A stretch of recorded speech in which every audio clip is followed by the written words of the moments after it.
Ονομάζομαι Κλέρ Ντόσαν, είμαι 32 ετών και συνήθιζα να πιστεύω ότι οι οικογενειακές συγκεντρώσεις είχαν να κάνουν με τη ζεστασιά και την παράδοση. Αλλά στην οικογένειά μου οι γιορτές πάντα συνοδεύονταν από συγκρίσεις. Ο πατέρας μου δεν έχανε ποτέ την ευκαιρία να επενέσει τη μικρότερη αδελφή μου, τη Σόφη, τη λαμπερή, τη λεγόμενη ανεξάρτητη επιτυχία, ενώ εγώ έμενα ήσυχη στην άκρη του τραπεζιού. Έλεγα στον εαυτό μου να μείνω ήρεμη, να το αφήσω να περάσει για να κουβαλήσω τη δική μου ζωή σιωπηλά, μέχρι εκείνη την παραμονή των Χριστουγέννων, όταν μπροστά σε όλους, ο πατέρας μου σήκωσε το ποτήρι του και είπε τα λόγια που έκοψαν βαθύτερα από ποτέ. Εκείνη τη στιγμή συνειδητοποίησα ότι είχα μια αλήθεια αρκετά ισχυρή για να αλλάξει τα πάντα. Τι θα συνέβαινε αν η κόρη, που πάντα την αγνοούσαν, μιλούσε επιτέλους, μείνετε μαζί μου. Γιατί αυτό το χριστουγεννιάτικο πάρτι μετατράπηκε σε μια νύχτα που η οικογένειά μου δεν θα ξεχάσει ποτέ. Επιτρέψτε μου να σας πάω πίσω στο σημείο όπου ξεκίνησε. Το σαλόνι έμοιαζε με χριστουγεννιάτικη κάρτα, ένα ψηλό δέντρο έλαμπε στη γωνία, με ασημένια και κόκκινα στολίδια που έπιαναν τη λάμψη των φωτιστικών σειρών, κεριά τρεμόπαιζαν στο τζάκι και η μυρωδιά από ψημένο ζαμπόν και κανέλα κρεμόταν στον αέρα. Οι συγγενείς γέμισαν τον χώρο και οι φωνές τους επικαλύπτονταν σε μια θορυβώδη χοροδία χαιρετισμών και φλιαρίας. Ο πατέρας μου, ο Ρίτσαρντ Ντόσον, στεκόταν κοντά στο καρότσι του μπαρ, με ένα ποτήρι καμπερνέ στο χέρι, με το πρόσωπό του αναψοκοκκινισμένο από τη ζεστασιά του δωματίου. Με εντόπισε και με χαιρέτησε με το πλατή χαμόγελό του. «Κλέρ, εδώ είσαι», χαμογέλασα κι εγώ, αναγκάζοντας μια ήρεμη έκφραση, παρόλο που τα νεύρα μου βουίζουν κάτω από την επιφάνεια. Η Σόφη, η μικρότερη αδελφή μου, βρισκόταν ήδη στο επίκεντρο της προσοχής. Ντυμένη με ένα εφαρμοστό σμαραγδένιο πράσινο φόρεμα που είχε ακριβώς τη σωστή ποσότητα λάμψης κάτω από τα φώτα, τα ξανθά μαλλιά της ήταν τέλεια χτενισμένα, τα τακούνια της έκαναν κλικ στο σκληρό ξύλο καθώς περνούσε από τη μία ομάδα στην άλλη, απολαμβάνοντας το θαυμασμό. Οι καλεσμένοι έσκυβαν προς το μέρος της με ενδιαφέρον, γελώντας με τις ιστορίες της, έμοιαζε σαν να ανήκε σε κάποιο περιοδικό για τις γιορτές. Κρέμασα το παλτό μου, χάιδεψα το πουλόβερ μου και κατευθύνθηκα προς την τραπεζαρία. Το τραπέζι απλωνόταν σχεδόν από τείχο σε τείχο στρωμένο, με εκλεκτές πορσελάνινες κόκκινες πετσέτες διπλωμένες με τάξη και κρυστάλλινα ποτήρια που έπιαναν τη λάμψη του πολυέλαιου. Η θεία μου, η Μέρη, τακτοποιούσε έναν δίσκο με μπισκότα, ενώ ο θείος το με έβαζε ποτά για τα ξαδέρφια. Όλοι έδειχναν να έχουν τακτοποιηθεί στους ρόλους τους, άνετα, ευτυχισμένα. Πήρα μια θέση στην άκρη. Ελπίζοντας να αναμειχθώ, είχα μάθει με τα χρόνια ότι όσο λιγότερη προσοχή τραβούσα, τόσο πιο ομαλά κυλούσε η βραδιά. Από εκεί που καθόμουν είχα καθαρή θέα τη Σόφη, το χαμόγελό της εκθαμβωτικό καθώς δεχόταν άλλο ένα κομπλιμέντο. Ο Ρίτσαρντ αιωρούνταν εκεί κοντά, φανερά περήφανος. Το δείπνο άρχισε, το τίναγμα των ασημικών και η χαρούμενη κουβέντα γέμιζαν τον αέρα. Οι συζητήσεις περιστρέφονταν εύκολα γύρω από τα ταξίδια των διακοπών, τις ανταλλαγές δώρων και το κρύο που έπληξε το Κολοράντο. Άκουγα ήσυχα, περνώντας το καλάθι με το ψωμί, γνέφοντας τα αστεία, μένοντας αόρατος. Τότε ο πατέρας μου σηκώθηκε. Σήκωσε το ποτήρι του ψηλά, με τη φωνή του να κόβει το θόρυβο. «Παιδιά, θέλω να σας απασχολήσω για λίγο», είπε, κάνοντας μια παύση καθώς το δωμάτιο έπεσε σε σιωπή. «Η κόρη μου, η Σόφη, μας έδειξε σε όλους μας τι σημαίνει να είσαι υπεύθυνος, επιτυχημένος και πραγματικά ανεξάρτητος». Όλα τα βλέμματα στράφηκαν προς το μέρος της. Τα μάγουλα της Σόφη έλαμψαν καθώς ακτινοβολούσε. Ενώ το χέρι της ακουμπούσε απαλά στην πλάτη της καρέκλας της. Δεν διαμαρτυρήθηκε, δεν υποβάθμισε, απλώς άφησε τον έπαινο να την κατακλείσει. Ο Ρίτσαρντ συνέχισε, με τη φωνή του να φουσκώνει από υπερηφάνεια. «Δεν χρειάζεται βοήθεια από κανέναν. Κοιτάξτε τι έχει πετύχει, την καριέρα της, το διαμέρισμά της, το αυτοκίνητό της, τον τρόπο που συμπεριφέρεται. Είναι η απόδειξη του τι μπορεί να καταφέρει η σκληρή δουλειά και η συγκέντρωση». Το στήθος μου έσφιξε καθώς έκοβα το ψητό ζαμπόν στο πιάτο μου, αναγκάζοντας την έκφρασή μου να παραμείνει ουδέτερη. Οι λέξεις γλίστρησαν μέσα μου σαν κοφτερό γυαλί. Είχα ακούσει εκδοχές αυτού του λόγου εδώ και χρόνια, αλλά με κάποιο τρόπο έκοβε πιο βαθιά μπροστά σε ένα ολόκληρο πάρτι γεμάτο με συγγενείς και γείτονες. Το βλέμμα του Ρίτσαρντ πέρασε από το τραπέζι και μετά έπεσε πάνω μου. Σε αντίθεση με την Κλέρ, η οποία εξακολουθεί να περνάει πολύ χρόνο πίσω από έναν υπολογιστή, άφησε ένα γέλιο που προοριζόταν σαφώς να είναι ανάλαφρο. Αλλά το τσίμπημα ήταν οξύ και ταπεινωτικό. Μερικοί καλεσμένοι μετακινήθηκαν άβολα, αλλά κανείς δεν μίλησε. Τα χείλη της Σόφη καμπύλωσαν σε ένα γυαλιστερό χαμόγελο, και το βλέμμα της πετάχτηκε προς το μέρος μου με αδιαμφισβήτητη ικανοποίηση. Κατάπια μια γουλιά νερό, ο λαιμός μου στέγνωσε, η καρδιά μου χτύπησε δυνατά. Το φως των κεριών τρεμόπαιζε στο τραπεζομάντιλο και για μια στιγμή σκέφτηκα να σηκωθώ και να φύγω, να δραπετεύσω στην κρύα νύχτα μόνο και μόνο για να αναπνεύσω. Αλλά αντί γι' αυτό έμεινα, κοίταξα γύρω μου. Η θεία μου η Τζένιφερ με έπιασε στο μάτι για ένα δευτερόλεπτο, με το φρύδι της να σμιλεύεται, σαν να ήξερε ότι κάτι κρατούσα κρυφό. Απέναντι από το τραπέζι, τα ξαδέρφια απέφευγαν το βλέμμα μου, εστιάζοντας στα πιάτα τους, ήταν σαν όλο το δωμάτιο να ήταν συνένοχο σε αυτή τη σιωπηλή ταπείνωση, και από μένα περίμεναν να την απορροφήσω ως συνήθως. Η Σόφη έγειρε το κεφάλι της και είπε αρκετά σιγά, για να το ακούσουν μόνο όσοι είναι κοντά, «Σε ευχαριστώ. Μπαμπά. Σημαίνει τα πάντα για μένα να αναγνωρίζετε ότι δουλεύω τόσο σκληρά». Το πυρούνι μου πάγωσε στα μισά της διαδρομής προς το στόμα μου, οι λέξεις αντιχούσαν στο κεφάλι μου, «Σκληρή δουλειά, ανεξάρτητη, δεν χρειάζεται βοήθεια». Έσφιξα το σκεύος, νιώθοντας μια ζέστη να ανεβαίνει στο στήθος μου που δεν είχε καμία σχέση με το κρασί. Η αίθουσα ξέσπασε σε ευγενικά χειροκροτήματα, τα ποτήρια υψώθηκαν προς τιμήν της Σόφη. Ο Ρίτσαρντ έσκυψε να φιλήσει την κορυφή του κεφαλιού της, ακτινοβολώντας από πατρική υπερηφάνεια, τα χέρια μου έτρεμαν ελαφρά καθώς άφηνα το πυρούνι μου κάτω, κρύβοντας το τρέμουλο κάτω από το τραπέζι. Χαμογέλασα αχνά, με τα χείλη σφιγμένα μεταξύ τους, αλλά το μυαλό μου είχε ήδη γυρίσει. Αυτή η νύχτα υποτίθεται ότι θα ήταν άλλη μια πρόβα του ίδιου σεναρίου, η Σόφη γιορτάζει, εγώ απολύομαι. Αλλά έτσι όπως αιωρούνταν οι λέξεις στον αέρα, η αυταρέσκεια στο πρόσωπο της Σόφη, η βεβαιότητα στον τόνο του πατέρα μου, κάτι μέσα μου μετατοπίστηκε, ίσιοσα την καρέκλα μου. Σταθεροποιώντας ήσυχα τον εαυτό μου.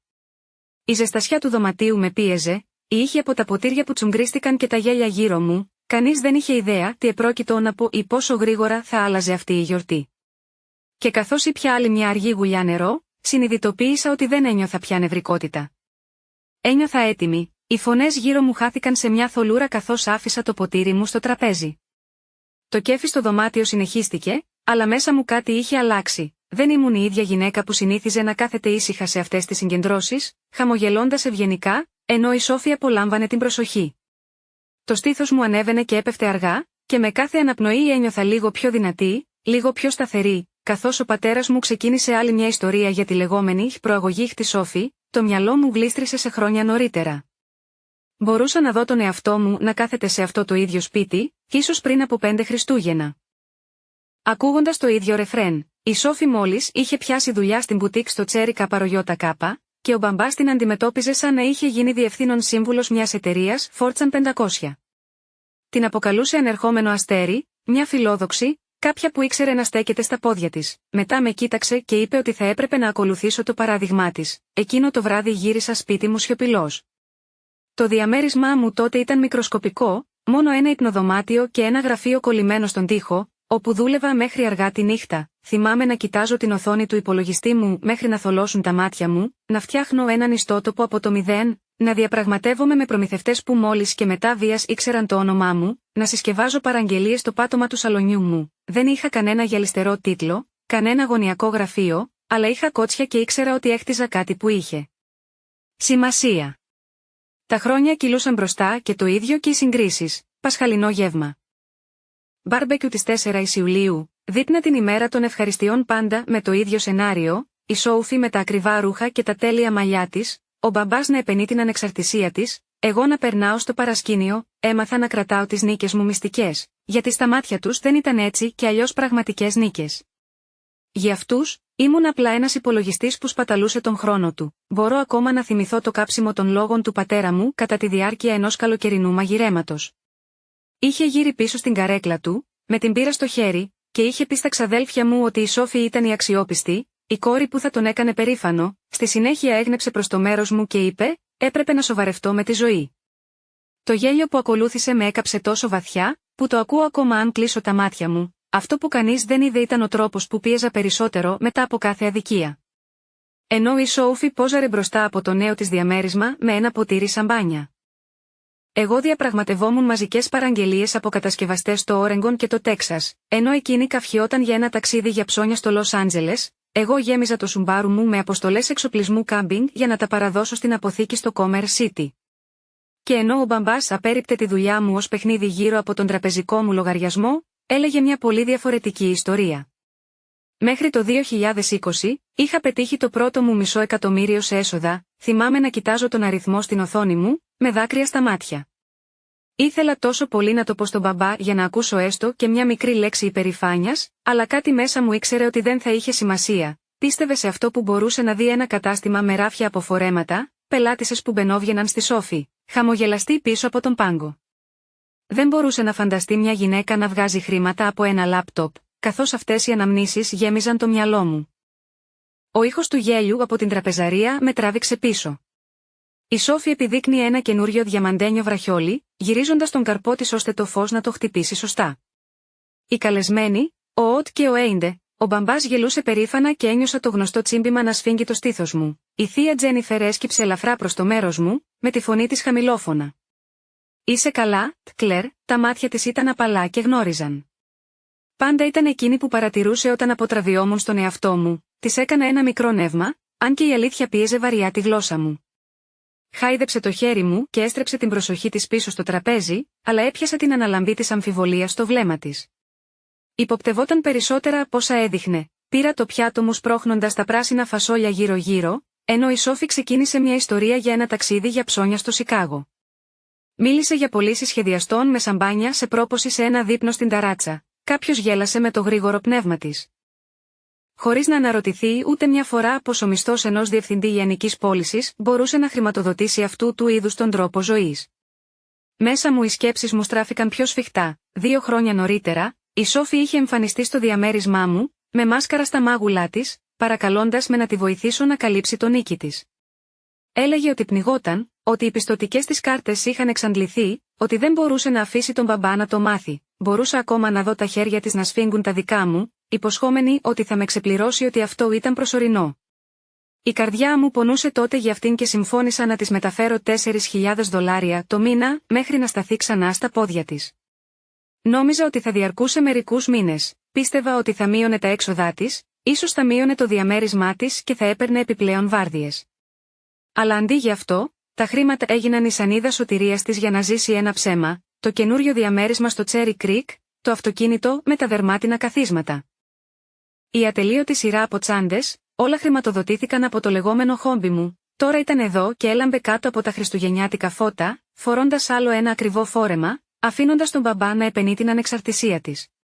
Έσφιξα τις παλάμες μου στο τραπεζομάντιλο, σταθεροποιώντας τον εαυτό μου. Το κροτάλισμα των ποτηριών ακούστηκε καθώς ο μπαμπάς συμπλήρωνε το κρασί της Σόφη. «Στην επιτυχία», δήλωσε. «Στο να κάνουμε τα πράγματα με τον σωστό τρόπο, στο να ζούμε υπεύθυνα».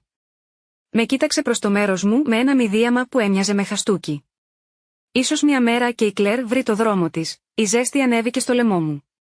Πήρα μια αργή ανάσα την κανέλα και το πεύκο βαριά στον αέρα και ένιωσα το βάρος των χρόνων να με πιέζει, η σιωπηλή ταπείνωση, οι θυσίες που κανείς δεν γνώριζε για τις νύχτες που έμενα ξύπνιος μέχρι το ξημέρωμα, χτίζοντας την επιχείρησή μου.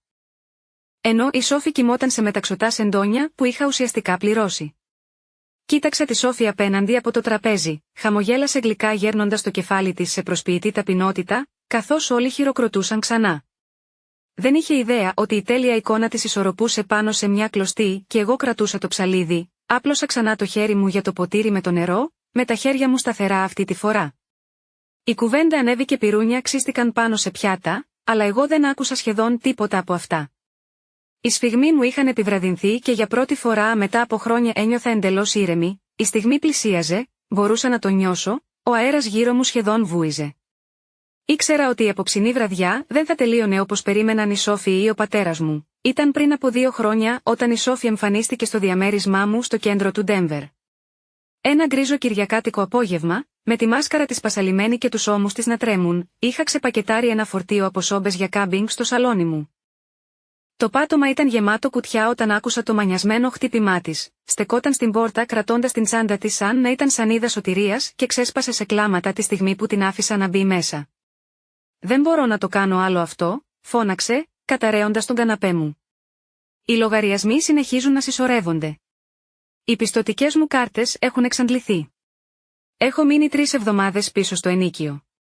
Αν το μάθει ο μπαμπάς, δεν θα με κοιτάξει ποτέ ξανά με τον ίδιο τρόπο». Θυμάμαι να αφήνω τον κόφτη στο τραπεζάκι του καφέ και να κάθομαι δίπλα της, με το χέρι μου να ακουμπάει αμήχανα στον ώμο της. Μύριζε αμυδρά ακριβό άρωμα, από αυτά που ήξερα ότι κυκλοφορούσαν σε μικρά μπουκαλάκια με τριψήφιες τιμές. Τη ρώτησα τι είχε συμβεί, και εκείνη το ξεχύλισε βιαστικά. Το διαμέρισμα στο Τσέρι Καπαρογιώτα κόστιζε σχεδόν 3.000 το μήνα. Το δάνειο του αυτοκινήτου την έτρωγε ζωντανή, το ταξίδι για ψώνια που δημοσίευσε στο Instagram, τα φανταχτερά δείπνα, οι τσάντες σχεδιαστών. Όλα αυτά είχαν χρεωθεί σε πιστωτικές κάρτες που δεν μπορούσε πλέον να πληρώσει. «Σε παρακαλώ, Κλέρ», οικέτευσε, πιάνοντας τα χέρια μου με κρύα δάχτυλα. «Μόνο μέχρι να πάρω προαγωγή, είμαι η επόμενη στη σειρά για να ανέβω σε περιφερειακό διευθυντή», μου υποσχέθηκαν. «Μόλις συμβεί αυτό, θα σου επιστρέψω κάθε δολάριο». Τα μάτια της ήταν μεγάλα και απελπισμένα, και παρά τον πόνο στο στήθος μου, την πίστεψα. Ήταν η μικρή μου αδελφή. Είχαμε μαλώσει σίγουρα, αλλά δεν ήθελα ποτέ να τη δω να καταραίει έτσι. Γνέφω αργά, αν και το στομάχι μου έκανε κόμπους. «Μπορώ να σου στείλω κάποια χρήματα», της είπα. «Αρκετά για να σε βοηθήσουν να αναπνεύσεις. Αλλά αυτό πρέπει να είναι προσωρινό, το πρώτο έμβασμα ήταν 4.000 δολάρια. Είπα στον εαυτό μου ότι ήταν μια γέφυρα, μια βραχυπρόθεσμη λύση, ενώ η Σόφη σταθεροποιούσε τα πόδια της. Αλλά οι μήνες περνούσαν και τα αιτήματα συνέχιζαν, κάθε φορά υποσχόταν ότι ήταν η τελευταία. Κάθε φορά ορκιζόταν ότι βρισκόταν στα πρόθυρα να προχωρήσει. Μέχρι το τέλος του πρώτου έτους, της είχα στείλει σχεδόν 50.000 δολάρια, θα μπορούσα να είχα αγοράσει ένα σπίτι με αυτά τα χρήματα ή να τα επανεπενδύσω σε διατάξεις Summit, αλλά αντί γι' αυτό συνέχισα να τα στέλνω στη Σόουφη για να καλύψω το ενοίκιο και τις πληρωμές του αυτοκινήτου και τα ελάχιστα υπόλοιπα στο διονγκούμενο χρέος της πιστωτικής της κάρτας. Δεν το είπα σε κανέναν, ούτε καν στη θεία Τζένιφερ, η οποία μπορεί να είχε καταλάβει το προσωπείο της Σόφη πολύ πριν από οποιονδήποτε άλλον. Το χειρότερο ήταν ο τρόπος με τον οποίο η Σόφη συμπεριφερόταν δημόσια. Στα μέσα κοινωνικής δικτύωσης, έδειχνε λαμπερή δημοσιεύοντας φωτογραφίες από μπαρ σε ταράτσες, φορώντας καινούρια παλτά και τσάντες, τρώγοντας σε μοντέρνα εστιατόρια. Οι φίλοι της άφηναν σχόλια για το πόσο εμπνευσμένη ήταν, πόσο επιτυχημένη. Ο μπαμπάς πίστευε κάθε λέξη που του έλεγε, καυχιόταν στα εκκλησιαστικά γλέντια ότι η Σόφη είχε πάρει προαγωγή. Ότι το κατάστημά της ξεπέρασε κάθε άλλη τοποθεσία, ότι ήταν σε καλό δρόμο για να ηγηθεί ολόκληρης της περιοχής. Εν τω μεταξύ, ο τραπεζικός μου λογαριασμός αποστράγγιζε 4.000 δολάρια κάθε μήνα για να κρατήσει τη φαντασίωσή της ζωντανή. Δάγκωνα τη γλώσσα μου κατά τη διάρκεια των οικογενειακών δείπνων, καθώς ο μπαμπάς επενούσε την ανεξαρτησία της. Ανάγκασα τον εαυτό μου να καταπιεί την πικρία όταν η Σόφη γούρλωσε τα μάτια της επειδή φορούσα τις ίδιες μπότες που είχα φορέσει τον περασμένο χειμώνα, ζούσε σαν στάρ, ενώ εγώ πλήρωνα τους λογαριασμούς, και κανείς δεν το ήξερε. Προσπάθησα να την ενθαρρύνω ήσυχα.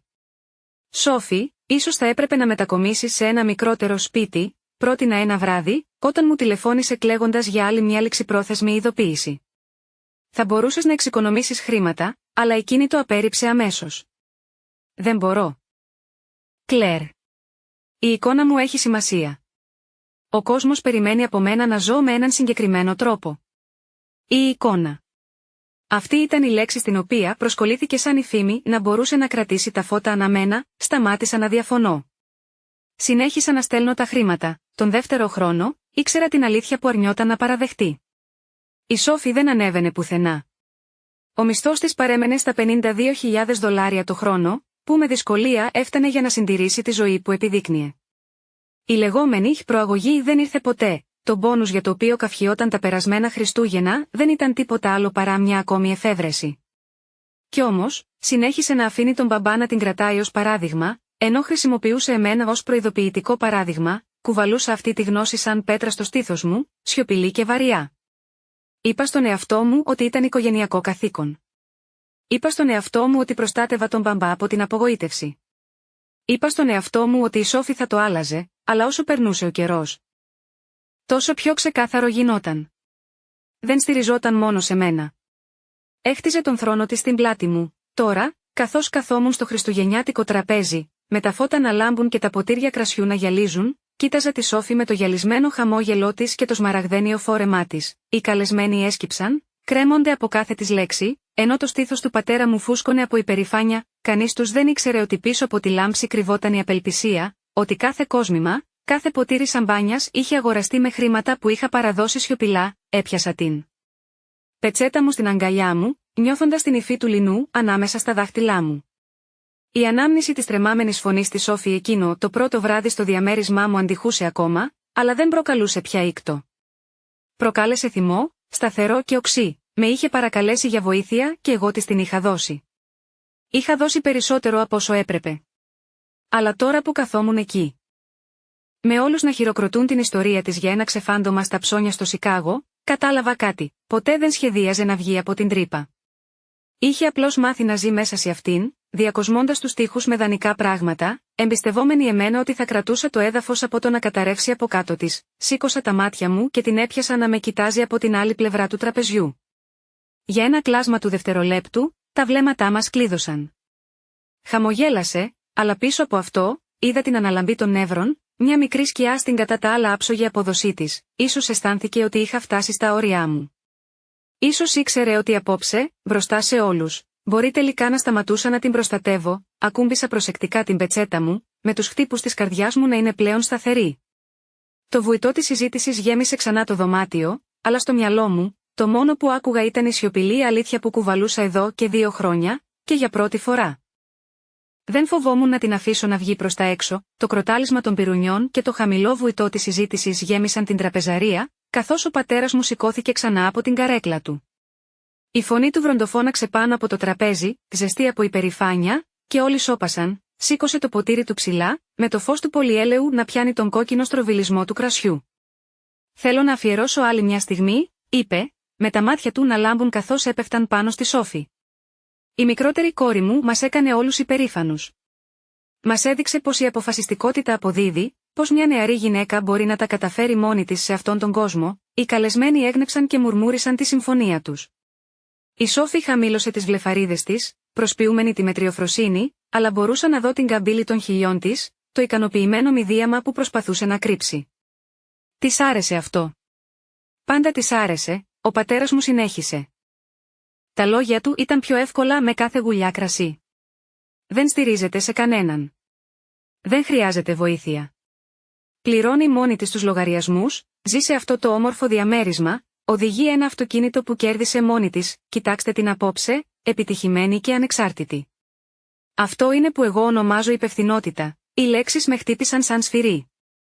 Τις είχα ακούσει σε διαφορετικές εκδοχές αμέτρητες φορές, αλλά απόψε τις ένιωθα πιο δυνατές, πιο αιχμηρές, πιο σκληρές. Κάθισα ακίνητη, με το μαχαίρι μου πατημένο πάνω στις ψητές πατάτες, η όρεξή μου είχε χαθεί, το στήθος μου έκαιγε όχι πια από την ντροπή, αλλά από την πίεση της αλήθειας που πίεζε το λαιμό μου. Η Σόφη έγειρε το κεφάλι της τόσο ώστε να με δει, το χαμόγελό της άνοιξε, σαν να ήθελε να πει: «Ποτέ δεν θα τα καταφέρεις».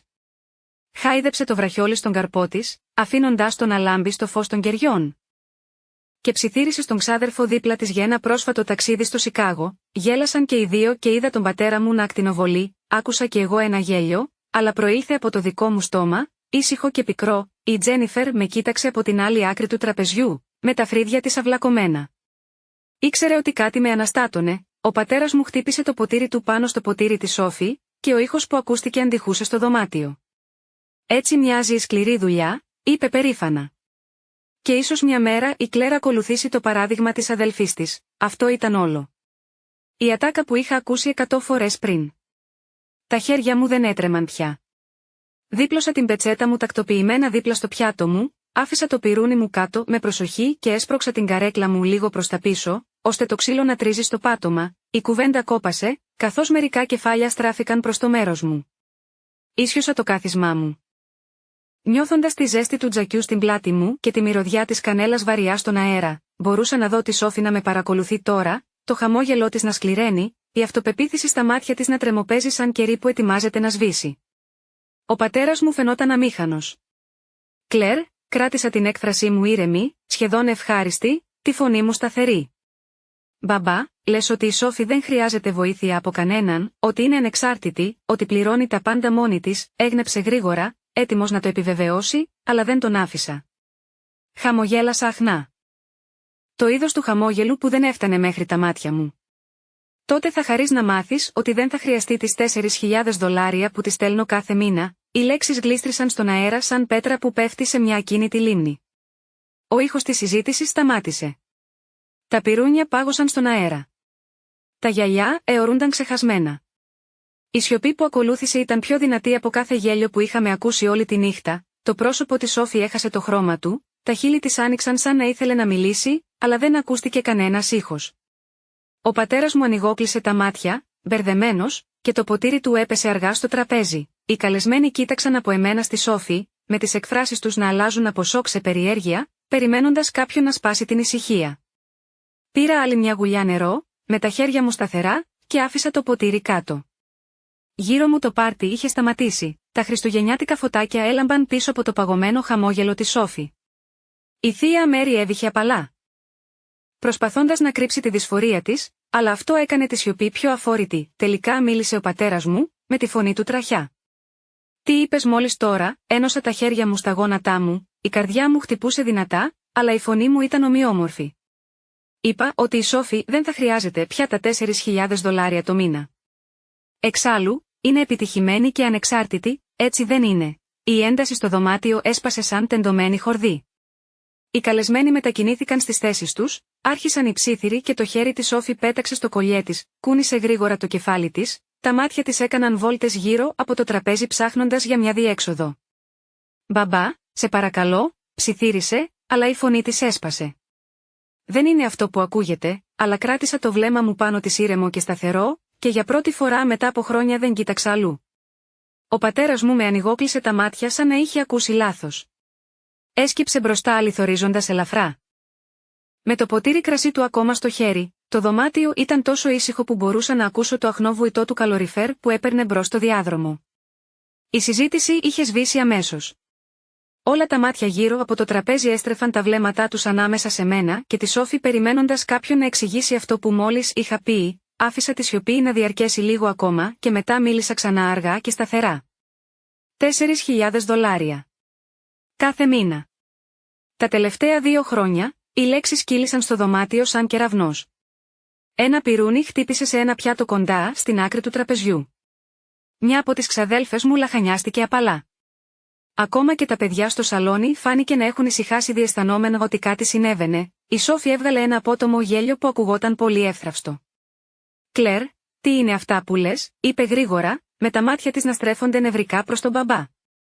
«Αυτό δεν είναι αλήθεια, δεν κουνήθηκα. Δεν κουνήθηκα». Η φωνή μου ήταν επίπεδη σχεδόν ήρεμη. «Είναι αλήθεια. Έχω τα εμβάσματα και τα τραπεζικά μου αρχεία, αν θέλεις να τα δεις, $96.000 συνολικά», τα μάγουλα της κοκκίνησαν. Έπιασε το ποτήρι της και παρατήρησα ότι το χέρι της έτρεμε καθώς το σήκωνε. Το άφησε πίσω χωρίς να πιει. Το πρόσωπο του μπαμπά σκοτεινιάσε καθώς γύρισε προς τη σύγχυσή της, σφίγγοντας τα χαρακτηριστικά του. Σόφη, κούνησε το κεφάλι της μανιωδώς, με ξανθές τούφες μαλλιών να πέφτουν ελεύθερες από τις τέλειες μπούκλες της.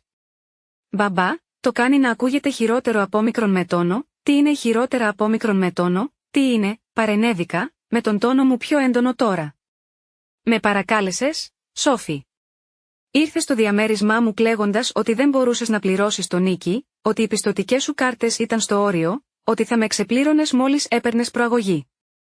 Το θυμάσαι αυτό?» Τα χείλη της Σόφη άνοιξαν, αλλά δεν βγήκε λέξη. Τα μάτια της έτρεξαν στους συγγενείς στο τραπέζι, αλλά το μόνο που είδε ήταν βλέμματα. Κάποια σοκαρισμένα, κάποια λυπημένα, μερικά εντελώς επικριτικά. Ο πατέρας μου άφησε το ποτήρι του κάτω με ένα σκληρό χτύπημα, με το χέρι του να τρέμει. «Σόφη, απαντήσε μου ευθέως.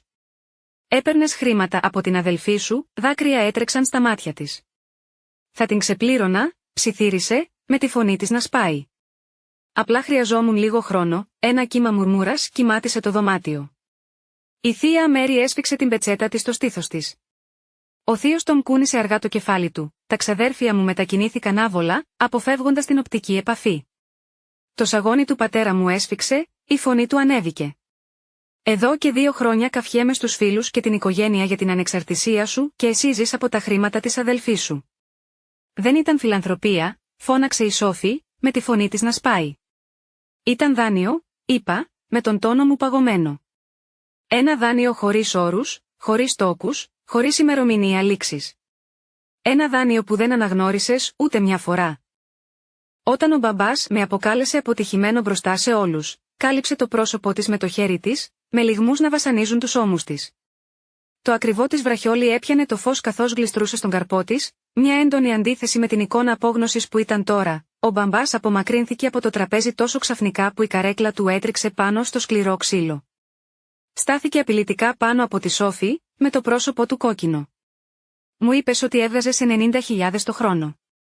Είπες ότι είχες πάρει προαγωγή. Η φωνή της Σόφη βγήκε μικρή, πνιγμένη. Απλώς δεν ήθελα να απογοητευτείς από μένα. Η ηρωνία του πράγματος με χτύπησε τόσο δυνατά που παραλίγο να γελάσω. Είχε τρομοκρατηθεί από την απογοήτευσή του, γι' αυτό έχτισε ένα κάστρο από ψέματα και το πλήρωσε με τα λεφτά μου, και όλα αυτά ενώ εγώ ήμουν αυτός που σημάδευε την απογοήτευση. Το στήθος του πατέρα μου φούσκωσε καθώς την έδειχνε με το δάχτυλο. Έχεις ιδέα πόσες φορές έχω σταθεί μπροστά στους γείτονες, φίλους της εκκλησίας? Ακόμα και συναδέλφους, και τους είπα πόσο περήφανος ήμουν για σένα, πόσες φορές είπα ότι είσαι το παράδειγμα που θα έπρεπε να ακολουθήσει η Κλέρ. Η Σόφη έκλαιγε πιο δυνατά, κουνώντας το κεφάλι της. Δεν ήθελα να φτάσει τόσο μακριά. Οι καλεσμένοι κάθισαν παγωμένοι, χωρίς κανείς να τολμήσει να κουνηθεί. Το τσούγκρισμα των ποτηριών και τα χαρούμενα κάλαντα από νωρίτερα είχαν αντικατασταθεί από μια ασφικτική σιωπή. Τελικά μίλησα ξανά, η φωνή μου ήταν σταθερή, αλλά είχε αρκετό βάρος για να διαπεράσει την ένταση. Μπαμπά, μόνο το διαμέρισμά της κοστίζει σχεδόν 3.000 το μήνα, η πληρωμή του αυτοκινήτου της είναι 600. Αν προσθέσουμε τα κοινόχρηστα, την ασφάλεια, τις πιστωτικές κάρτες και τα καθημερινά έξοδα, της λείπουν περίπου 4.000 κάθε μήνα. Εδώ είναι που ήρθα εγώ, οι αναστεναγμοί έκαναν κύκλους στο τραπέζι. Ένας νεότερος ξάδελφος μουρμούρισε κάτι για κάποιον που γνώριζε κάποιον στις εισπράξεις, η θεία Τζένιφερ. Που με παρακολουθούσε με προσεκτικά μάτια όλο το βράδυ, μίλησε τελικά. Πάντα υποψιαζόμουν ότι κάτι δεν κολούσε, είπε ήσυχα, και το βλέμμα της έπεσε στη Σόφη. Τώρα βλέπω ότι δεν έκανα λάθος. Η Σόφη σήκωσε το κεφάλι της, με ραβδόσεις μάσκαρας να τρέχουν στα μάγουλά της.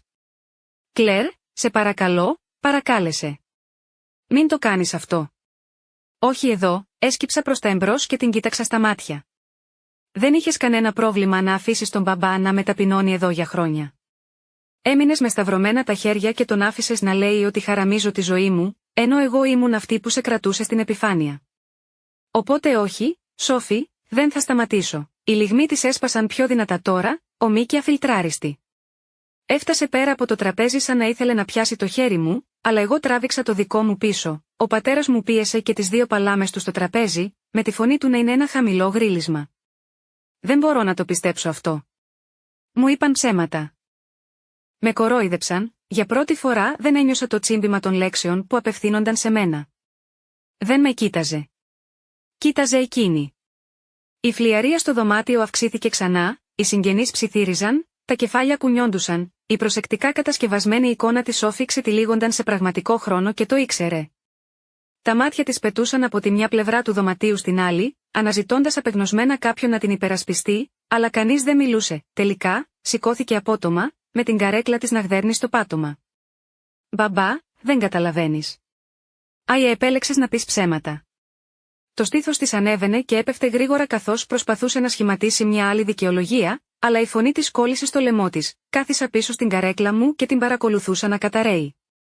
Για 2 χρόνια, κουβαλούσα τα μυστικά της, τα ψέματά της, τα χρέη της. Τώρα, ανήκαν σε όλους όσους βρίσκονταν σε αυτό το δωμάτιο. Τα φωτάκια από το χριστουγεννιάτικο δέντρο έλαμπαν πάνω στο γυαλισμένο ασίμι του τραπεζιού. Μια σκληρή υπενθύμηση του πόσο προσεκτικά είχε διακοσμήσει την ψεύτικη ζωή της.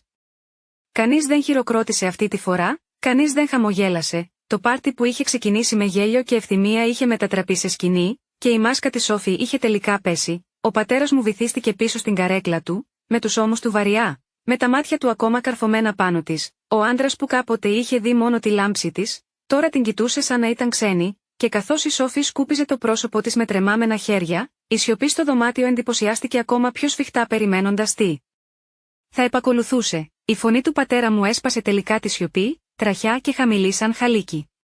Σόφη, είναι αλήθεια αυτό, δεν φώναζε πια.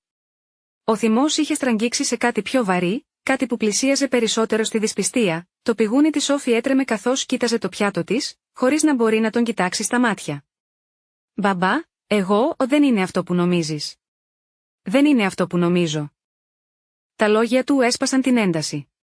Νομίζω ότι μου έλεγαν ψέματα επί 2 χρόνια, ενώ η αδελφή σου κουβαλούσε το βάρος της ζωής σου στους ώμους της. Τα μουρμουριτά γύρω από το τραπέζι έγιναν πιο δυνατά. Ένας ξάδελφος ψιθύρισε σε έναν άλλο. Και η θεία Μέρη σταυροκοπήθηκε σαν να καθόταν στην εκκλησία. Η Σόφη έπιασε την πετσέτα της, για να σβήσει τα μάτια της, αλλά το χέρι της έτρεμε τόσο πολύ, που παραλίγο να ρίξει το ποτήρι της. Έσκυψα μπροστά, με τη φωνή μου σταθερή, όχι απότομη αυτή τη φορά. Μπαμπά, μόνο το διαμέρισμά της στο Τσέρι Καπαρογιώτα Κάπα πλησιάζει τις $3.000 το μήνα. Τα 600 για το αυτοκίνητο, την ασφάλεια, τις κάρτες. Της έλειπαν σχεδόν $4.000 κάθε μήνα. Εδώ είναι που ήρθα εγώ. Οι καλεσμένοι αντέδρασαν με μια χοροδία από αναστεναγμούς και δυσπιστικά κουνήματα του κεφαλιού τους. Ένας γείτονας που είχε προσκληθεί στο πάρτι άφησε δυνατά το πιρούνι του και μουρμούρισε. Αυτό είναι λογικό.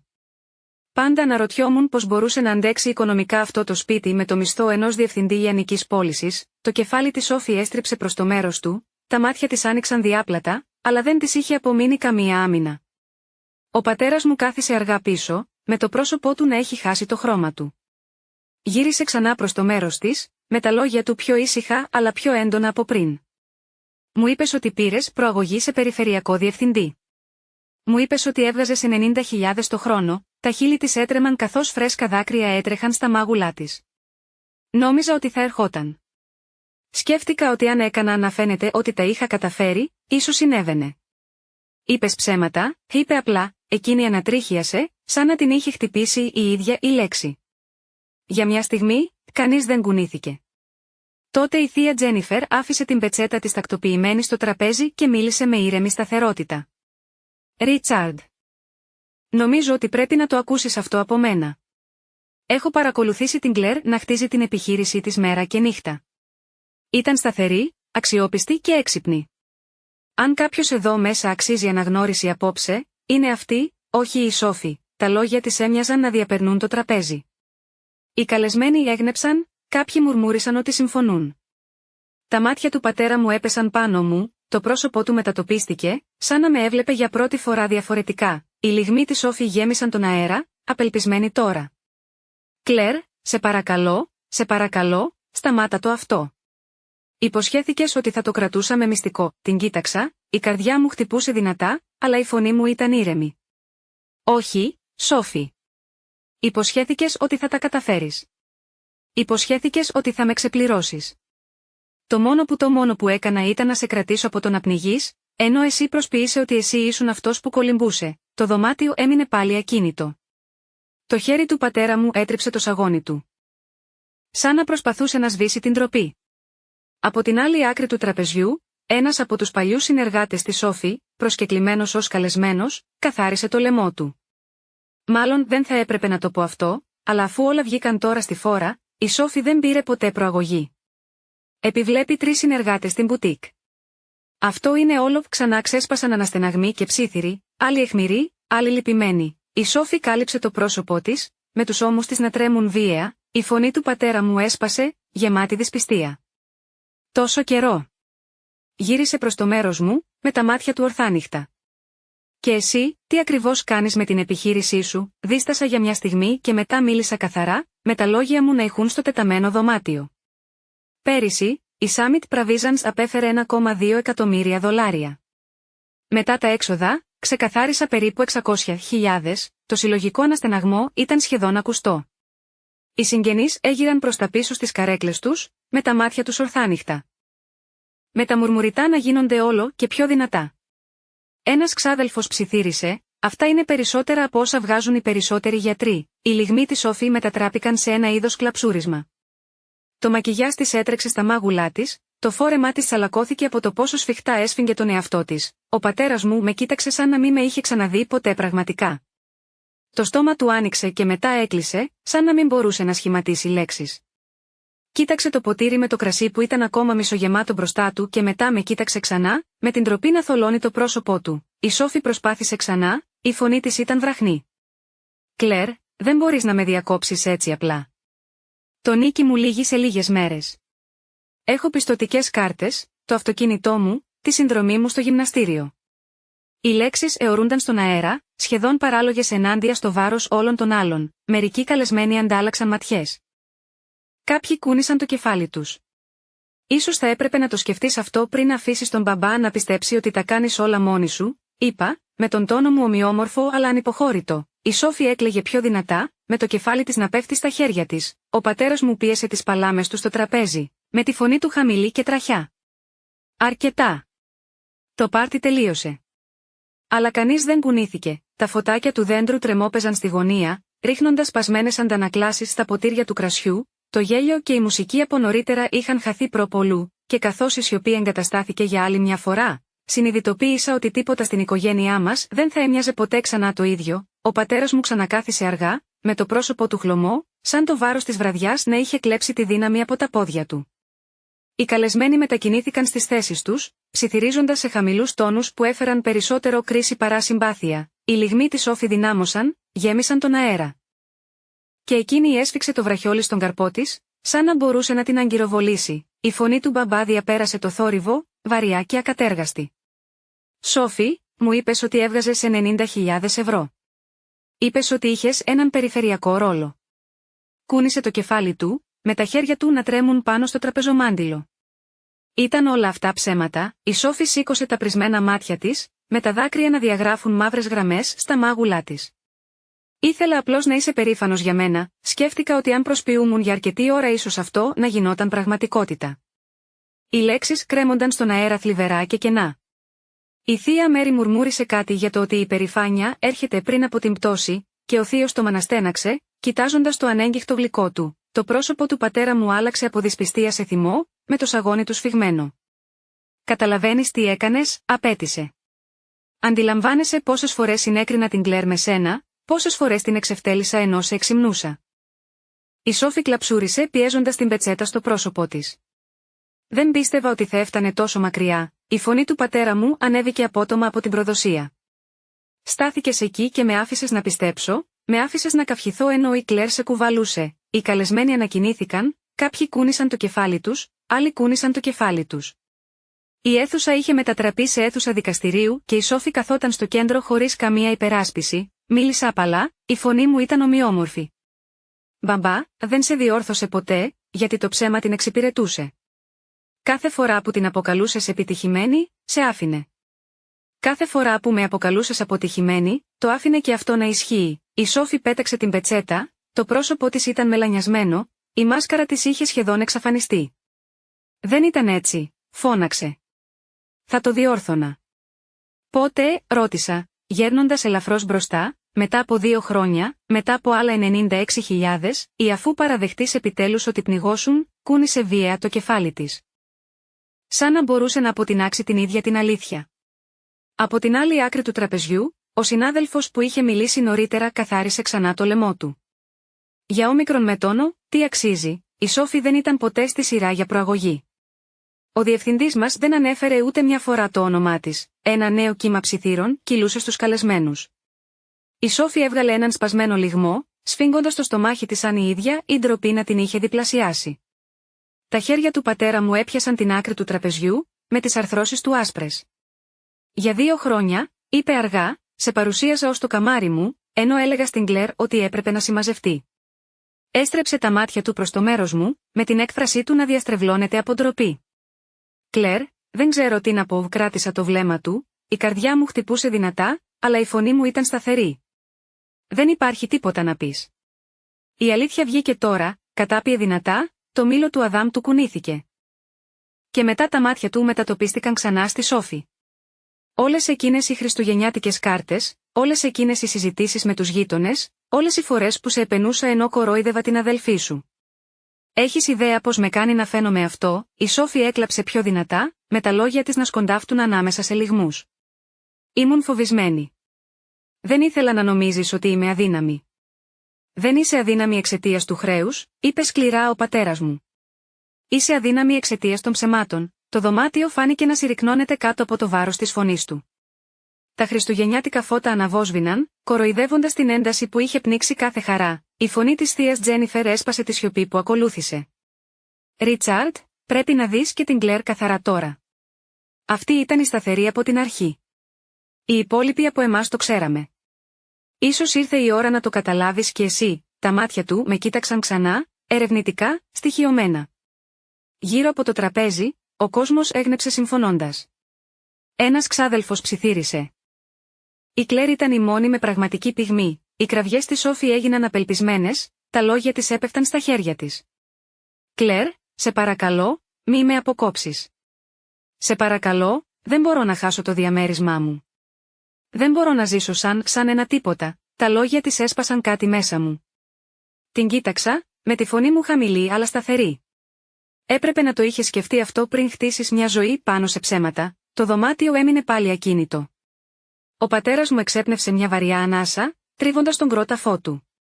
Η Σόφη στεκόταν εκεί, ταλαντευόμενη ελαφρά. Το ακριβό φόρεμά της τσαλακωμένο, η τέλεια εικόνα της διαλυμένη μπροστά σε όλους όσους είχε δουλέψει τόσο σκληρά για να εντυπωσιάσει. Η πτώση της ολοκληρώθηκε εκείνη τη στιγμή, και η σιωπή που ακολούθησε ήταν πιο δυνατή από τους λυγμούς της. Ο πατέρας μου έκλεισε για λίγο τα μάτια του και μετά τα άνοιξε, με τη φωνή του βραχνή. «Δεν ξέρω καν ποια είσαι πια». Και κάπως έτσι. Η περηφάνεια που κουβαλούσε για τη Σόφη όλα αυτά τα χρόνια διαλύθηκε στο τίποτα. Η τραπεζαρία ένιωθε πιο βαριά με κάθε ανάσα, σαν να είχε πυκνώσει ο ίδιος ο αέρας. Μπορούσα να ακούσω τον αχνό χτύπο του ρολογιού στο διάδρομο, σταθερό και αδιατάρακτο από το χάος γύρω από το τραπέζι. Η Σόφη καθόταν, σκυμμένη στην καρέκλα της, με τα χέρια της χαλαρά στην αγκαλιά της, με τη μάσκαρα να γεμίζει τα μάγουλά της. Το φόρεμά της, που πριν από μια ώρα έλαμπε κάτω από τα φώτα, τώρα την κολούσε πάνω της σαν ένα κοστούμι που δεν της τέριαζε πια, το βλέμμα του πατέρα μου έμεινε πάνω της, χωρίς να ανοιγοκλίνει τα μάτια. Η απογοήτευση στα μάτια του ήταν κάτι που δεν είχα ξαναδεί να απευθύνεται στη Σόφη. Συνήθως την κρατούσε για μένα, την κόρη που υποτίθεται ότι δεν ανταποκρινόταν στις προσδοκίες, τώρα οι ρόλοι αντιστράφηκαν, και η σιωπή που ακολούθησε ήταν εκοφαντική, ίσιοσε την καρέκλα μου. Νιώθοντας τα μάτια όλων των καλεσμένων να είναι ακόμα στραμμένα πάνω μας. Κάποιοι έδειχναν εμβρόντιτοι. Άλλοι έδειχναν δικαιωμένοι και μερικοί έδειχναν να νιώθουν άβολα, σαν να ήθελαν να ξεγλιστρήσουν ήσυχα και να προσποιηθούν ότι δεν είχαν δει ποτέ το θέαμα. Έπιασα το βλέμμα της θείας Τζένιφερ στην άλλη άκρη του τραπεζιού. Το πρόσωπο της ήταν ήρεμο αλλά αποφασιστικό, η παρουσία της ανάγκυρα στην καταιγίδα, μου έκανε το μικρότερο νεύμα σαν να ήθελε να μου πει, συνέχισε, δεν έχεις τίποτα να κρύψεις. Ο πατέρας μου στράφηκε προς το μέρος μου. Η φωνή του ήταν πιο ήπια τώρα αλλά πυκνή από συναίσθημα. «Κλέρ, πες μου τι πραγματικά έκανες». Όλο αυτό τον καιρό νόμιζα ότι χαραμίζεσαι πίσω από έναν υπολογιστή. Αλλά δεν είναι αυτό που ακούω, για μια στιγμή δίστασα. Το να ακούω την επιτυχία μου δεν είχε ποτέ νιώσει ασφάλεια σε αυτή την οικογένεια. Αλλά κάτι μέσα μου μετατοπίστηκε. Η αλήθεια είχε ήδη ραγίσει και δεν υπήρχε περίπτωση να τη βάλω πίσω. Πήρα μια σταθερή ανάσα και συνάντησα τα μάτια του. Πριν από 4 χρόνια ξεκίνησα τις δικές μου διατάξεις κορυφής της εταιρείας ηλεκτρονικού εμπορίου. Είδα ένα κενό στην αγορά των υπαίθριων ειδών. Οι άνθρωποι είτε αγόραζαν φτηνό εξοπλισμό που έσπαγε μετά από ένα ταξίδι είτε πλήρωναν γελίες τιμές για πολυτελείς μάρκες. Δημιούργησα σχέσεις με κατασκευαστές σε όλη τη χώρα, δημιούργησα τη δική μου σειρά προϊόντων και τα πούλησα online. Οι καλεσμένοι άκουσαν προσεκτικά. Τα πυρούνια ξεχάστηκαν, τα ποτήρια κρασιού έμειναν ανέγγιχτα. Τα λόγια μου γέμισαν τον χώρο που κάποτε είχαν καταλάβει οι ιστορίες της Σόφη. Μόνο πέρυσι, είπα, εισπράξαμε $1,2 εκατομμύρια. Μετά τα έξοδα και τους φόρους. Έβγαλα περίπου 600.000, ο αριθμός έπεσε σαν κεραυνός εν αιθρία. Την έχω δει να δουλεύει με τις ώρες. Έχω δει τις παραγγελίες. Τις κριτικές, την ανάπτυξη. Έχει χτίσει κάτι πραγματικό, κάτι μεγαλύτερο από όμικρον με τόνο, τι οι περισσότεροι άνθρωποι μπορούν να ονειρευτούν. Η αίθουσα άλλαξε και πάλι, μουρμουρίσματα συμφωνίας, νεύματα σεβασμού. Η διαμαρτυρία της Σόφη πέθανε στα χείλη της, καθώς συνειδητοποίησε ότι κανείς δεν πήρε το μέρος της. Ο πατέρας μου έγειρε αργά προς τα πίσω, με τα μάτια του να μην αφήνουν ποτέ τα δικά μου. 1,2 εκατομμύρια, επανέλαβε σχεδόν μόνος του, 600.000 καθαρά. Όλο αυτό τον καιρό νόμιζα ότι ήσουν εσύ. Δεν τελείωσε. Δεν χρειαζόταν. Ξέραμε και οι δύο τι είχε σκεφτεί, ένιωσα το στήθος μου να σφίγγεται, αλλά αυτή τη φορά δεν ήταν από ντροπή. Ήταν απελευθέρωση. Για χρόνια είχα καταπιεί την αλήθεια μου, άφηνα τη Σόφη να λάμψει, ενώ εγώ έμενα μικρή. Απόψε αυτό τελείωσε, η Σόφη χτύπησε τις παλάμες της στο τραπέζι. Ξαφνιάζοντας ξαφνικά μερικούς καλεσμένους. Σταμάτα. Σταμάτα να μιλάς σαν να είναι κάποιο είδους ήρωας. Δεν είναι. Απλά ήταν τυχερή, γύρισα προς το μέρος της αργά, με τη φωνή μου ήσυχη αλλά σταθερή. Η τύχη δεν έστειλε $4.000 στο λογαριασμό σου κάθε μήνα. Η τύχη δεν σου άναβε τα φώτα. Αυτό ήμουν εγώ, εκείνη ανατρίχιασε, με τα μάτια της να στρέφονται προς το πάτωμα. Η καρέκλα του πατέρα μου έτριξε καθώς μετακινήθηκε, το πρόσωπό του είχε κάτι που έμοιαζε περισσότερο με ντροπή παρά με θυμό τώρα. «Κλέρ», είπε ήσυχα, «σου χρωστάω μια συγγνώμη, μια μεγάλη, για μια στιγμή δεν μπορούσα να μιλήσω». Ο άνθρωπος που είχε περάσει χρόνια απορρίπτοντας με έβλεπε επιτέλους. Το βάρος του πίεζε το στήθος μου σχεδόν αφόρητα ή απλώς έγνεψα, με το λαιμό μου πολύ σφιγμένο για αναπολόγια, η Σόφη κούνησε βία το κεφάλι της, με τη φωνή της τσιριχτή. «Στρέφεστε όλοι εναντίον μου. Κανείς σας δεν καταλαβαίνει πόσο δύσκολο ήταν. Προσπαθούσα να συμβαδίσω. Προσπαθούσα να δείχνω ότι ανήκω, κανείς δεν απάντησε». Η σιωπή που συνάντησε τα λόγια της ήταν πιο κοφτερή από κάθε διάψευση, ο πατέρας μου έσφιξε τις παλάμες του και τα μάτια του ήταν κουρασμένα. «Σόφη, πρέπει να φύγεις από το τραπέζι», το κεφάλι της σήκωσε το κεφάλι, με το σοκ να είναι χαραγμένο στο πρόσωπό της. «Μπαμπά, δεν μπορεί να μιλά σοβαρά», αλλά σοβαρολογούσε. Ο τόνος του δεν άφηνε περιθώρια για αμφιβολίες. «Αρκετά. Πρέπει να σκεφτείς τι έκανες», κοίταξε απελπισμένα το δωμάτιο, το βλέμμα της σάρωσε τους συγγενείς και τους γείτονες που κάποτε τη λάτρευαν, κανείς δεν ανταποκρίθηκε στα μάτια της. Η εικόνα της, το προσεκτικά κατασκευασμένο προσωπείο της, είχε καταρρεύσει εντελώς, δάκρυα έτρεχαν στο πρόσωπό της, έσπρωξε πίσω την καρέκλα της και έφυγε προς το διάδρομο. Ο ήχος των τακουνιών της στο ξύλινο πάτωμα αντιχούσε πολύ μετά την εξαφάνισή της, το δωμάτιο παρέμεινε σιωπηλό. Ο μόνος ήχος ήταν ο αχνός κρότος της φωτιάς στο τζάκι. Ο πατέρας μου κοίταξε τα χέρια του και μετά με κοίταξε ξανά. «Πες μου περισσότερα για την εταιρεία σου, Κλέρ», είπε ήσυχα.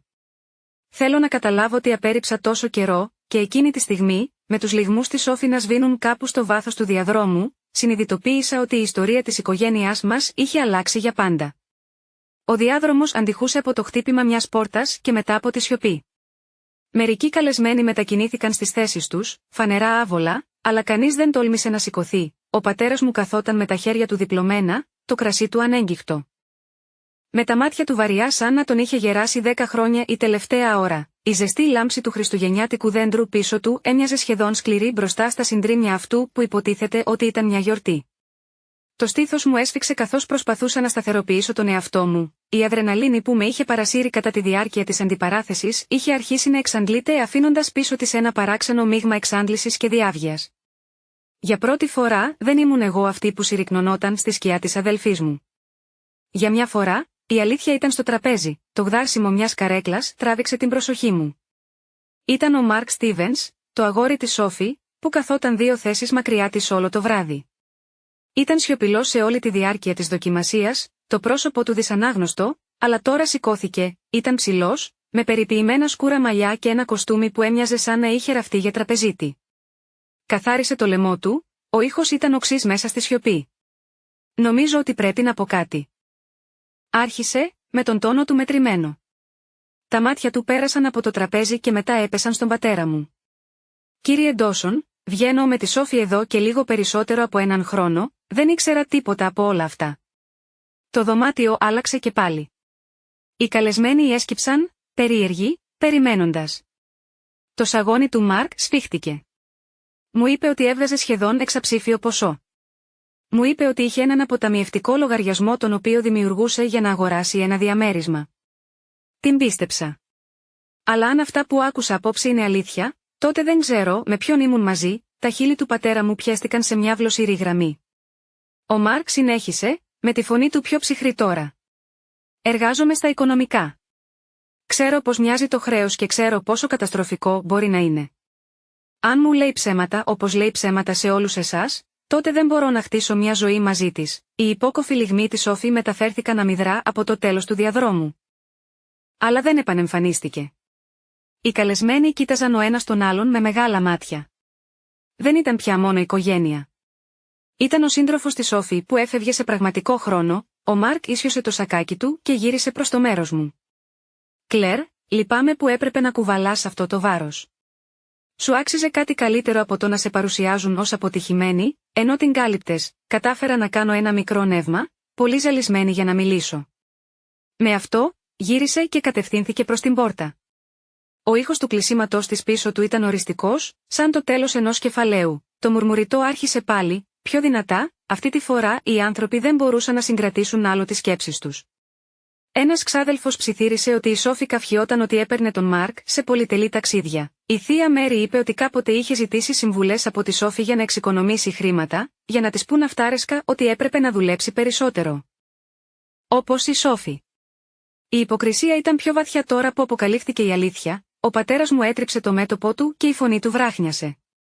Ο Θεός να με βοηθήσει, πόσο τυφλός ήμουν, τον κοίταξα και για πρώτη φορά μετά από χρόνια δεν ένιωσα αόρατος. Ένιωσα να με βλέπουν, αν και αυτό είχε ως τίμημα το ξετύλιγμα της αδελφής μου, το υπόλοιπο δείπνο δεν συνήλθε ποτέ. Τα πιάτα με το φαγητό έμειναν κρύα, τα επιδόρπια ανέγγιχτα. Οι καλεσμένοι πρόσφεραν συμπιέσεις στον ώμο ή ψιθύριζαν λόγια συμπαράστασης φεύγοντας, μέχρι να ησυχάσει το σπίτι, μόνο οι στενοί συγγενείς παρέμειναν, και ακόμα και αυτοί έμοιαζαν εξαντλημένοι. Πήγα στην κουζίνα για να βάλω ένα ποτήρι νερό, τα χέρια μου έτρεμαν επιτέλους τώρα που η αντιπαράθεση είχε τελειώσει. Έγιρα στον πάγκο, εισέπνευσα την αμυδρή μυρωδιά κανέλας και ψητού ζαμπόν, προσπαθώντας να συγκεντρωθώ, πίσω μου άκουσα βήματα, γύρισα για να δω τη θεία Τζένιφερ να μπαίνει μέσα, με το παλτό της περασμένο στο μπράτσο της. Το πρόσωπο της ήρεμο αλλά ευγενικό. Άφησε τα πράγματά της κάτω και έπιασε το χέρι μου. «Έκανες αυτό που έπρεπε να γίνει», είπε απαλά. «Ξέρω ότι δεν ήταν εύκολο, αλλά μερικές φορές η αλήθεια πρέπει να βγει προς τα έξω, ακόμα και αν πονάει». Τα δάκρυα έκαψαν το πίσω μέρος των ματιών μου, αλλά έγνεψα. Απλά δεν μπορούσα να το αφήσω να συνεχιστεί. Όχι απόψε. Όχι μπροστά σε όλους, ενώ ο μπαμπάς έλεγε αυτά τα πράγματα. Μου έσφιξε απαλά το χέρι. Έπρεπε να το δει. Όλοι μας το χρειαζόμασταν. Η Σόφη επέλεξε το δρόμο της, τώρα πρέπει να το αντιμετωπίσει, κατάπια δυνατά και κοίταξα προς την κλειστή πόρτα στο τέλος του διαδρόμου όπου είχε εξαφανιστεί η Σόφη. Για πρώτη φορά, δεν ένιωσα την ανάγκη να την κυνηγήσω. Καμία παρόρμηση να καθαρίσω την ακαταστασία που είχε κάνει, ο πατέρας μου εμφανίστηκε στην πόρτα, με τους ώμους του βαριά, τα μάτια του κόκκινα. «Κλέρ», είπε ήσυχα, «δεν περιμένω να με συγχωρέσεις απόψε. Υπήρξα σκληρός, ενώ θα έπρεπε να σε υποστηρίξω. Δεν ξέρω πώς να το διορθώσω. Αλλά θέλω να προσπαθήσω». Οι λέξεις καταστάλαξαν μέσα μου, εκπλήσοντας με την ειλικρίνειά τους. Κράτησα το βλέμμα του, χωρίς να ξέρω πώς να απαντήσω, αλλά ένα κομμάτι μου αναγνώρισε τη στιγμή για αυτό που ήταν, την αρχή μιας αλλαγής. Το ρολόι του παππού στο σαλόνι χτύπησε, ο ήχος ήταν βαθύς και σταθερός. Μεσάνυχτα, η μέρα των Χριστουγέννων. Η ηρωνία δεν μου διέφυγε. Μια νύχτα που είχε ξεκινήσει με επένους και επιδόσεις είχε τελειώσει με συντρίμμια και αποκαλύψεις, και καθώς στεκόμουν στην κουζίνα, με τα απομεινάρια των γέλια και των δακρύων να αντιχούν ακόμα στο σπίτι, ήξερα ότι η πραγματική μεταπολίτευση μόλις είχε αρχίσει. 2 εβδομάδες αργότερα, καθόμουν στο τραπέζι της κουζίνας μου στο κέντρο του Ντένβερ με μια στίβα αλληλογραφίας που μου είχαν χώσει στην υποδοχή μου. Το χιόνι του Δεκεμβρίου συσσωρευόταν έξω από το παράθυρο, καλύπτοντας τους ήχους της πόλης. Άνοιξα έναν απλό λευκό φάκελο και ξεδίπλωσα ένα γράμμα. Με τις λέξεις να τραβούν αμέσως στο βλέμμα μου. Ήταν μια δικαστική ειδοποίηση που απευθυνόταν στη Σόφη Ντόσον. Μια εισπρακτική εταιρεία είχε καταθέσει αγωγή για απλήρωτα υπόλοιπα, συνολικού ύψους $85,000. Άφησα την επιστολή να πέσει στο τραπέζι, με έναν βαρύ αναστεναγμό να φεύγει από το στήθος μου. Δεν είχε πάρει πολύ χρόνο. Μέσα από τις μηνιαίες μεταφορές μου, το προσωπείο που είχε χτίσει κατέρευσε σχεδόν σε μια νύχτα. Η θεία Τζένιφερ μου είχε τηλεφωνήσει μόλις την προηγούμενη μέρα, με τη φωνή της σφιγμένη. Ο σπιτονικοκύρης της Σόφη της κάνει έξωση, Κλέρ. Έχει καθυστερήσει 3 μήνες. Έχουν ήδη αναρτήσει την ειδοποίηση στην πόρτα της. Έκλεισα τα μάτια μου και θυμήθηκα τις αστραφτερές αναρτήσεις της Σόφη στα μέσα κοινωνικής δικτύωσης. Τα δείπνα στις ταράτσες, τις επώνυμες τσάντες, τις συνεχείς εμφανίσεις. Όλα αυτά είχαν χαθεί τώρα, όταν μπήκα στο Instagram από περιέργεια. Είδε ότι ο λογαριασμός της είχε γίνει ιδιωτικός.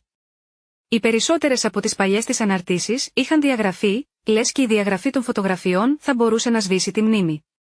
Σκέφτηκα κι εγώ τον Μάρκ. Είχα ακούσει από έναν ξάδερφο ότι δεν της ξαναμίλησε ποτέ μετά από εκείνη τη νύχτα. Μάζεψε τα πράγματά του από το διαμέρισμά της ενώ εκείνη ήταν στη δουλειά και άφησε το κλειδί στον πάγκο.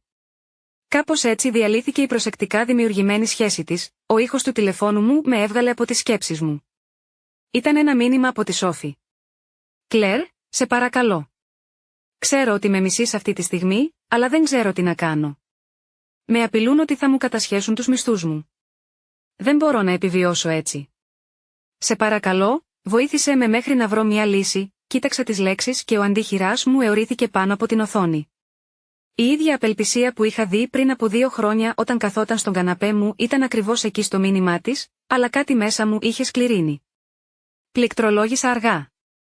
Με τα χέρια μου σταθερά. Σόφι, δεν μπορώ να είμαι πια το δίχτυ ασφαλείας σου. Σου έδωσα 2 χρόνια. Σου έδωσα $96,000.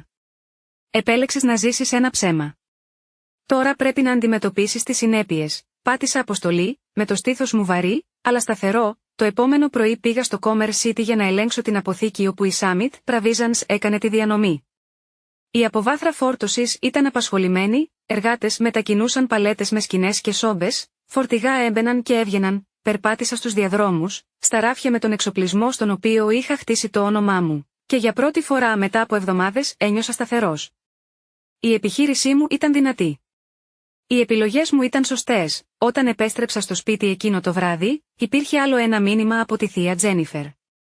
Είχε δει τη Σόφι έξω από το δικαστήριο να κρατάει ένα σωρό χαρτιά και το πρόσωπό της να είναι χλωμό. Ο δικαστής είχε αποφασίσει εναντίον της, διατάσσοντας σχέδια αποπληρωμής που δεν μπορούσε να τηρήσει. Η πτώχευση ήταν αναπόφευκτη τώρα. Κάθισα στην ησυχία του διαμερίσματός μου, με το βουητό του καλοριφέρ να γεμίζει τη σιωπή, και δεν ένιωσα θρίαμβο, μόνο αναπόφευκτο. Το επόμενο Σαββατοκύριακο, πέρασα από το παλιό κτίριο της Σόφι στο Τσέρι Καπαρογιώτα. Τα φώτα στο κάποτε λαμπερό διαμέρισμά της ήταν σκοτεινά, μεταφορείς κουβαλούσαν κούτες από τα σκαλιά, ενώ η Σόφι στεκόταν στο πεζοδρόμιο, με τα μαλλιά της δεμένα πίσω και το παλτό της πολύ λεπτό για το κρύο. Τα μάτια της έπιασαν τα δικά μου καθώς επιβράδινα στο φανάρι. Για μια στιγμή είδα μια αναλαμπή αναγνώρισης, μετά ντροπή, κοίταξε μακριά γρήγορα, εστιάζοντας στο ραγισμένο πεζοδρόμιο κάτω από τα πόδια της. Δεν σταμάτησα. Μέχρι τον Φεβρουάριο, είχε μετακομίσει σε ένα μικρό μονόχωρο κοντά στη λεωφόρο Κόλφαξ. Μια ξαδέρφη μου είπε ότι είχε πουλήσει τα περισσότερα κοσμήματα και τσάντες της σε ένα κατάστημα μεταβιβάσεων. Μόνο και μόνο για να καλύψει τις προκαταβολές και το ενίκιο του πρώτου μήνα. Εν τω μεταξύ, επένδυσα τα $4,000 που ανακτούσα κάθε μήνα για την επέκταση των προμηθειών της Συνόδου Κορυφής, υπέγραψα μια συμφωνία με έναν προμηθευτή στο Όρεγκον για μια νέα σειρά αδιάβροχων σακιδίων πλάτης. Οι παραγγελίες αυξήθηκαν. Τα έσοδα αυξήθηκαν. Ο χρόνος και η ενέργεια μου πήγαιναν στην οικοδόμηση αντί να σώζω κάποιον άλλον, και η διαφορά ήταν συγκλονιστική, αλλά η ζημιά στην οικογένεια παρέμενε. Κάθε γιορτινή συγκέντρωση ήταν πιο ήσυχη. Τώρα ο πατέρας μου υποτάσσονταν στους συγγενείς μου, προσέχοντας τα λόγια τους. Κανείς δεν τολμούσε να αναφέρει το όνομα της Σόφι, αν και η απουσία της ήταν βαριά στο τραπέζι. Ένα βράδυ του Μαρτίου δέχτηκα ένα τηλεφώνημα από τη θεία Τζένιφερ. Η φωνή της ήταν σταθερή αλλά ανήσυχη. «Κλέρ, νομίζω ότι η Σόφι έφτασε επιτέλους στον πάτο.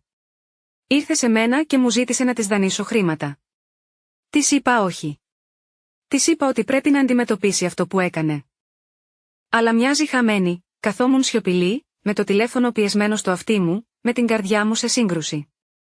Η Σόφι είχε πάρει όλα όσα της έδωσα και τα μετέτρεψε σε καύσιμο για ψέματα, και τώρα ήθελε περισσότερα. «Σε ευχαριστώ που μου το είπες», είπα τελικά. Αλλά δεν μπορώ να ξαναμπω μέσα. Αφού έκλεισα το τηλέφωνο, κοίταξα γύρω από το διαμέρισμά μου, τα τακτοποιημένα ράφια, τις κορνιζαρισμένες φωτογραφίες από τα ταξίδια πεζοπορίας, την τάξη που είχε αντικαταστήσει το χάος. Σκέφτηκα το χάος της Σόφι, το ίχνος των απλήρωτων λογαριασμών, της σπασμένης εμπιστοσύνης και των καμένων γεφυρών, και για πρώτη φορά κατάλαβα ότι η κατάντια της δεν είχε να κάνει μόνο με τα χρήματα. Είχε να κάνει και με τις επιλογές της. Επιλογές που είχε κάνει ξανά και ξανά, μέχρι που δεν έμεινε τίποτα να την κρατάει όρθια. Η νύχτα ήταν ήσυχη καθώς στεκόμουν στο παράθυρο. Με τα φώτα της πόλης να τρεμοπαίζουν στο χιόνι. Ο κόσμος της Σόφι είχε καταρρεύσει και ο δικός μου ήταν επιτέλους σταθερός, και παρόλο που ένα μέρος μου πονούσε για το κορίτσι που ήταν κάποτε, ήξερα ότι αυτό ήταν μόνο η αρχή όσων θα έπρεπε να υπομείνει. Η άνοιξη έφτασε στο Ντένβερ με εκρήξεις από τουλίπες να ξεπροβάλλουν μέσα από το χώμα που ξεπάγωσε, αλλά μέσα στην οικογένειά μας υπήρχε ακόμα μια ψυχρότητα που καμία εποχή δεν μπορούσε να λιώσει. Ο πατέρας μου τηλεφώνησε ένα βράδυ, με τη φωνή του πιο απαλή από όμικρον με τόνο, στη θυμόμουν. «Κλέρ», είπε, «σου χρωστάω κάτι περισσότερο από μια συγγνώμη. Σου χρωστάω το σεβασμό μου». Κάθισα στον καναπέ μου, με το τηλέφωνο πιεσμένο στο αυτί μου, με την καρδιά μου να σφίγγεται. Για χρόνια, αυτές οι λέξεις ήταν αδύνατο να τις φανταστώ. Συνέχισε αργά, σαν κάθε λέξη να είχε βάρος. Έλεγα στους γείτονες, στους συναδέλφους, σε όλους, ότι η Σόφη ήταν η υπεύθυνη, ότι σπαταλούσε το χρόνο σου.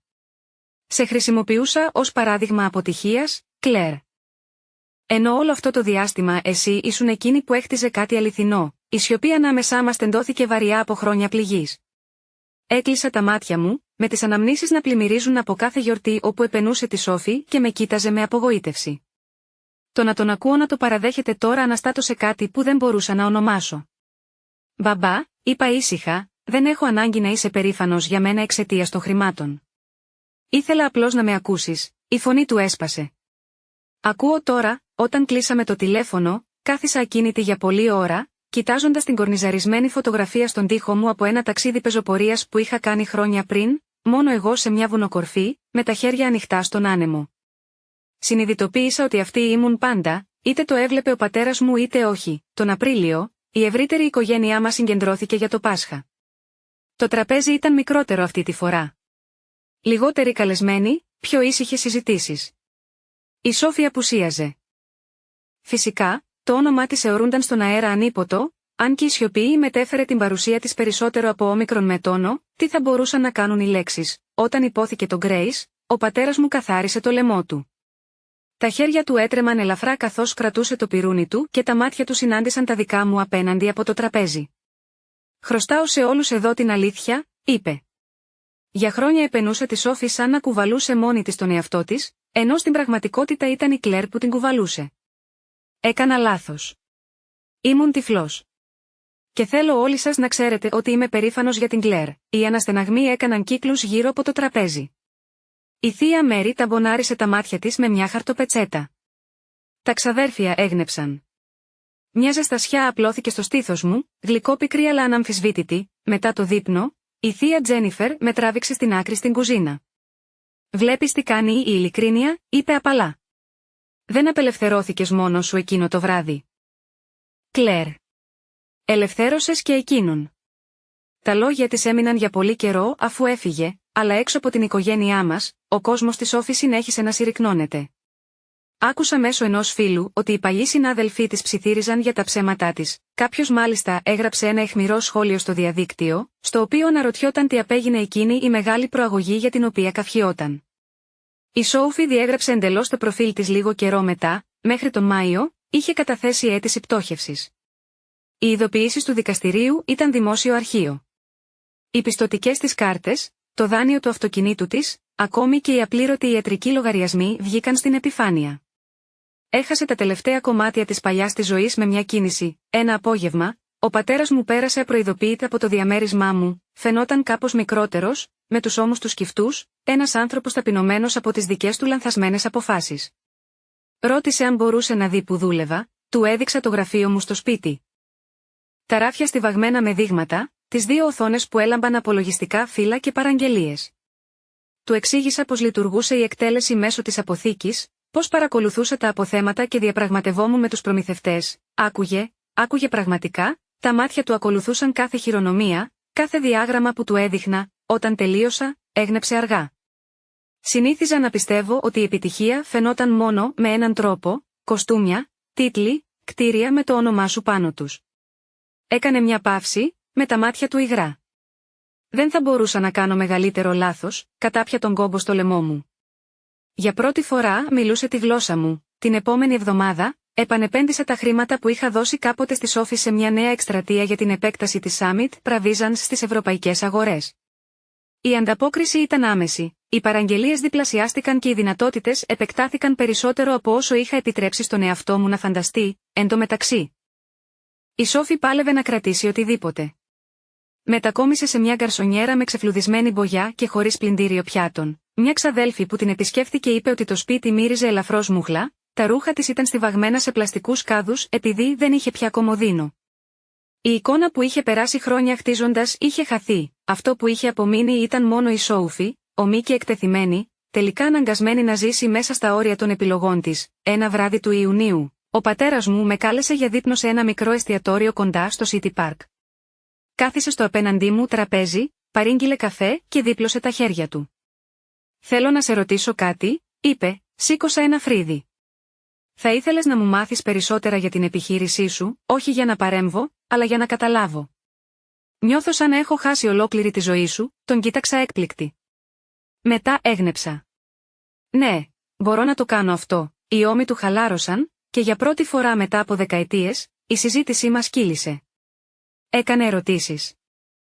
Πραγματικές ερωτήσεις, για τους πελάτες, για τα περιθώρια κέρδους, για τα σχέδια για το μέλλον, και εγώ απαντούσα ανοιχτά, χωρίς το φόβο της απόρριψης. Όταν οδηγούσα στο σπίτι εκείνο το βράδυ, συνειδητοποίησα ότι η μεγαλύτερη αλλαγή δεν ήταν η πτώση της Σόφη ή ακόμη και η επιτυχία μου, και ήταν ότι ο πατέρας μου με έβλεπε επιτέλους όπως πραγματικά ήμουν.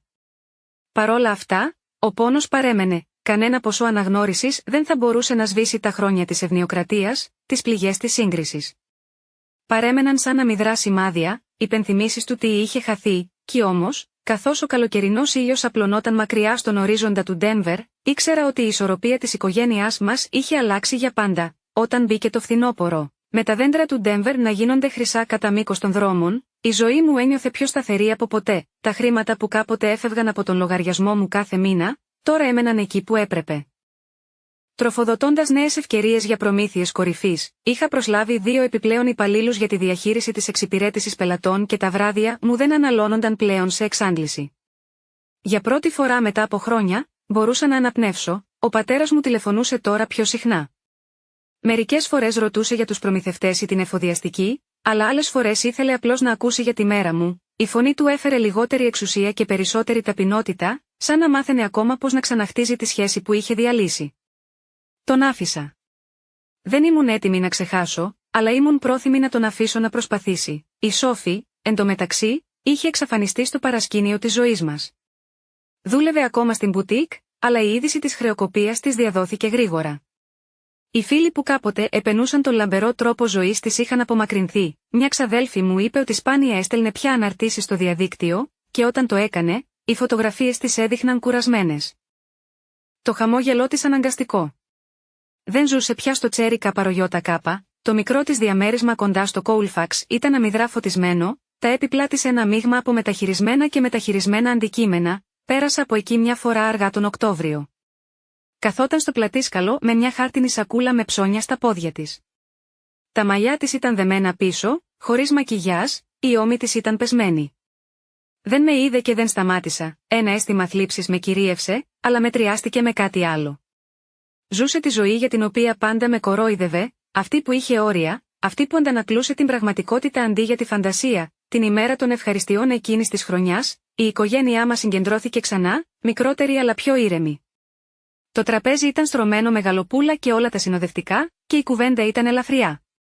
Κανείς δεν ανέφερε τη Σόφη. Ο πατέρας μου, σε μια ήσυχη στιγμή μετά την προσευχή, στράφηκε προς το μέρος μου με σταθερή φωνή. «Κλέρ. Θέλω όλοι εδώ να ξέρουν πόσο περήφανος είμαι για σένα, όχι μόνο για τα χρήματα, αλλά για την πειθαρχία, το θάρρος, την ειλικρίνεια. Πέρασα πολύ καιρό επενώντας τα λάθος πράγματα. Δεν θα ξανακάνω αυτό το λάθος». Οι λέξεις έπεσαν βαθιά, όχι επειδή τις χρειαζόμουν, αλλά επειδή περίμενα τόσο καιρό να τις ακούσω.